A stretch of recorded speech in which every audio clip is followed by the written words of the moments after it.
Hello and welcome to the morning show. My name is Jide, and with me I have two guests. One's a professor and one's a student. We have Professor Jorgensen and student, Edinger. and we're going to be talking about plagiarism today and different types of plagiarism and everything that has to do with plagiarism, pretty much. So, Connor, do you see plagiarism as a big threat to student learning? Yeah, it's definitely a big threat. I think the emergence of technology now has made it a lot easier for students to plagiarize. There's so much information that's so accessible via the internet. I think that's a huge issue. But at the same time, it's a bit of a double-edged sword in terms of technology now makes it easier to detect plagiarism. Websites like Turnitin and things like that, where you submit to a database and then it filters through. So I think you can look at it from two sides, but it's definitely a danger to student learning because it can allow students to kind of get through the education system without actually learning what they're supposed to learn. Or putting in the work, Exactly. Yeah, okay. And as our student, what do you think? I feel like we're at a time that the motivation for plagiarism is higher than it's ever been. There's so much pressure on students to perform well as far as looking forward to find something in the professional world. The grades that you get in university are so important. Yeah.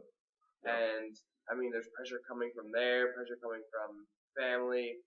There's so many different things that add up towards pushing a student towards plagiarism. Yeah, as opposed to actually learning. Yeah. Because I can see there is a lot of pressure in today's world, right? Like you have to have really good grades, right, before you can get that job that you need. And you see how the economy is, it's super competitive. Right. So I think one of the problems is that the motivation is in the wrong place. It's not put in being motivated to be educated in a particular field. It's just based on the result. Yeah. So that would be another motivation for cheating, because you're not really concerned with what you take away from it, other than just the grade that you get out of the course. Yeah. And just to add on that, I think as a professor, when it's in a classroom full of like 200 or 300 students, there's no personal connection with students where there might have been, in high school or elementary school. Yeah. So I think it's a little easier to plagiarize and cheat as a student if you don't have any connection with the teacher. Yeah. Because like in high schools and stuff like that, when you're seeing the same teacher every day, you might feel it's more disrespectful almost to plagiarize. Yeah. If you get to know the teacher. Connection, right? Whereas when there's such a disconnect in big universities, they don't care. They just want to get it done, get the grade, get out. Yeah.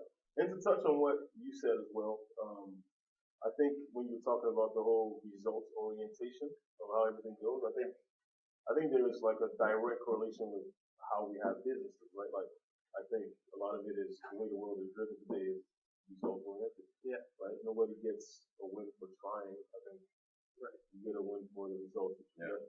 So I think it kind of drives that whole getting stuff done without actually worrying about how you actually get it done. Right. Like a firm is more concerned with share price than doing something socially responsible. Exactly. Yeah, exactly. Yeah. That's what I'm thinking. Yeah. Okay.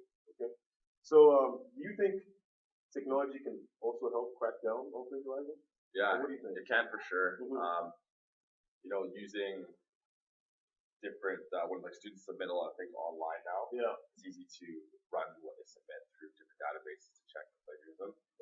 But I think that can be actually a little bit misleading sometimes because there's so much information on the internet.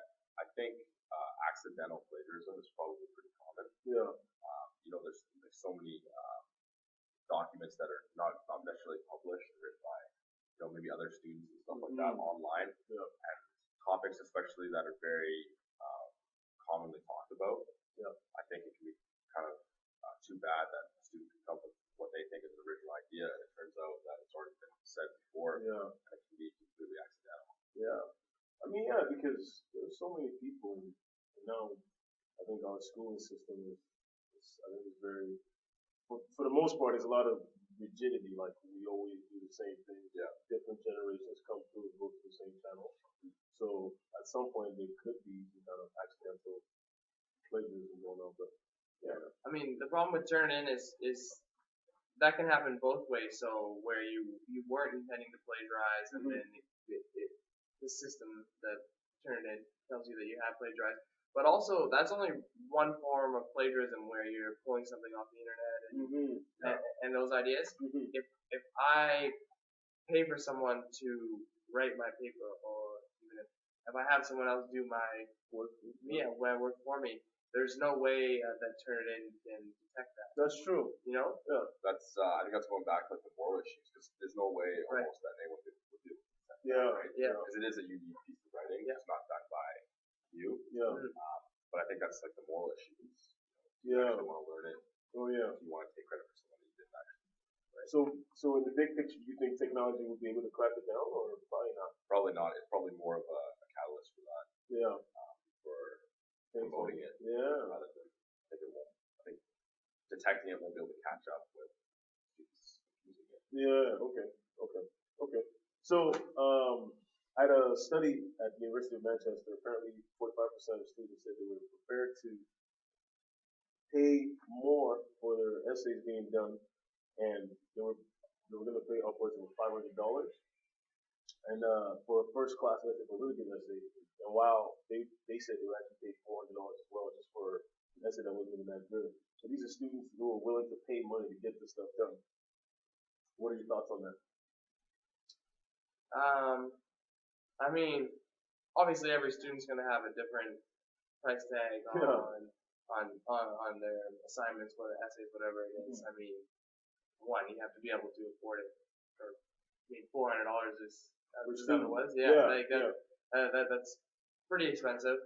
I mean, honestly, a student paying that much money probably feels that they couldn't achieve the grade that they're going to get with this paper on their own, regardless of how much time or effort that they put in. Because I mean, $400, like if you think about it, if you just consider your own cost of time, you should be able to put in enough work to matches that. Yeah, exactly. So, I think that kind of separates the two different kinds of plagiarism.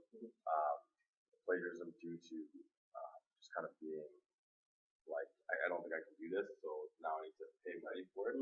Whereas I don't think these kind of students that would pay that kind of money are the students that are just kind of too lazy to do it. Because very few people are like well off financially enough to pay that much money. That even if they really think they could do it, they would do it. They would spend $500 on it. But if they think, you know what, like, or maybe like they're in a huge crunch and they just won't have time to do it, then I think that's where that would come through.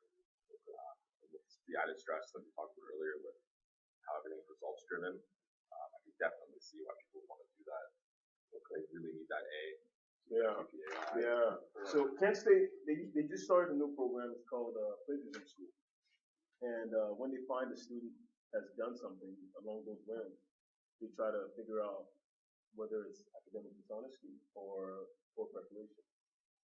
And if they go through a process where they have to pass this course, and if they pass it, then they get a lower grade, right? They don't just get kicked out of school like how we would expect. What do you guys think about this?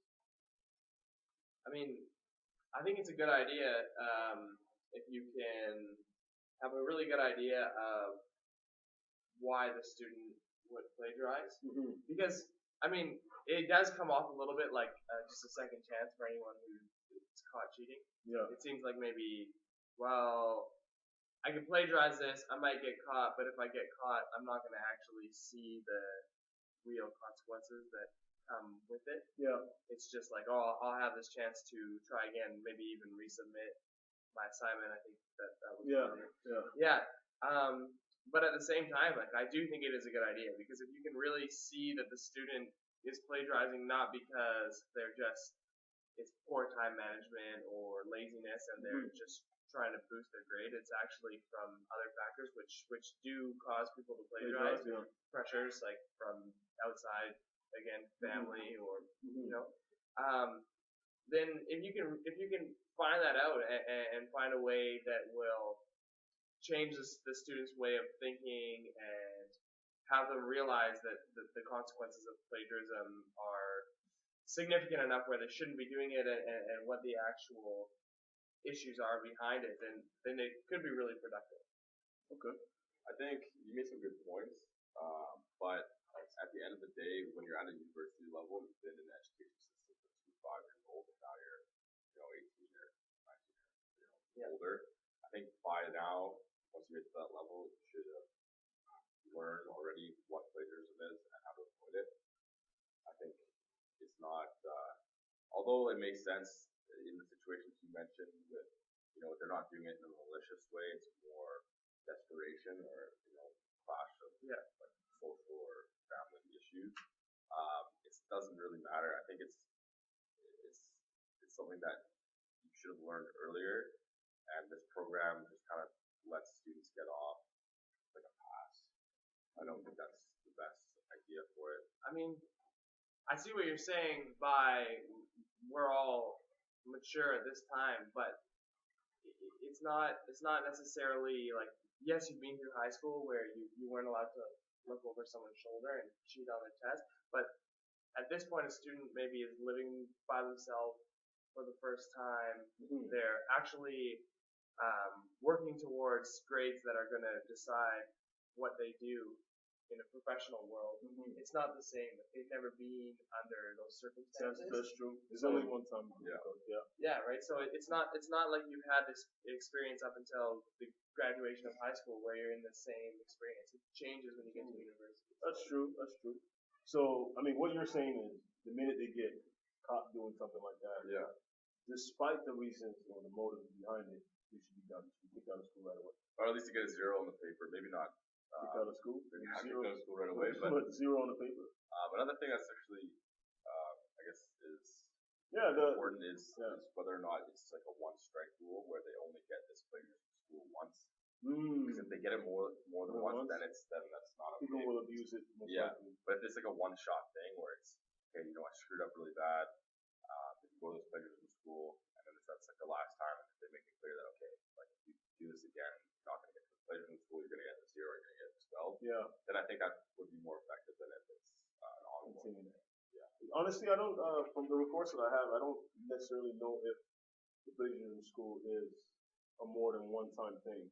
And that would be interesting to actually look into that and try to find out what that actually is. Yeah.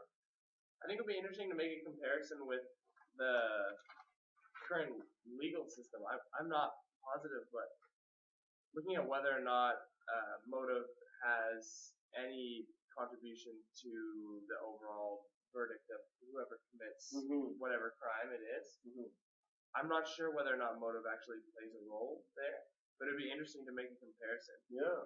That's true, right? Because, like, for example, if you rob a bank and it was to feed your family versus someone who robs a bank so they can buy a car, internally, like emotionally, it's like like 2 different issues. Yeah, but realistically, it's the same crime, right? Yeah. Kind of the same with plagiarism, whether it's because you didn't care and you just did it because you have respect for it, or if you were like trying your best, you just weren't going to finish it, so you kind of did it out of that. Yeah. It doesn't really matter; it's the same result, right? That's another thing. Is it fair to give leeway to the student who was in desperation, opposed to the student who was just lazy? I mean, like, clearly you can look at it and realize why one would do it, and it seems more acceptable. Yeah, exactly. But at the same time, the 2 students did the same thing. Like, why should one be given preferential treatment? Yeah. I think those are valid points. From my point of view, I think maybe, with the law, with plagiarism as well, is that there's no one size fits all. Right? Everybody's in different circumstances, different exposure to different kinds of knowledge, and I think, I would lean more towards the giving that second chance so they can, but only, just the way we spoke about it, just where they get it once. Yeah. Right? You don't get multiple chances over and over again. But I mean, these are some interesting points. I think these are things to look into and maybe build upon. So thanks a lot, guys, for listening to our show this morning about plagiarism. Hopefully you guys learned a little bit more about plagiarism and many cases that it has. Thank you guys for coming and having a nice discussion. Thanks for having us. Yeah. And you guys have a good day.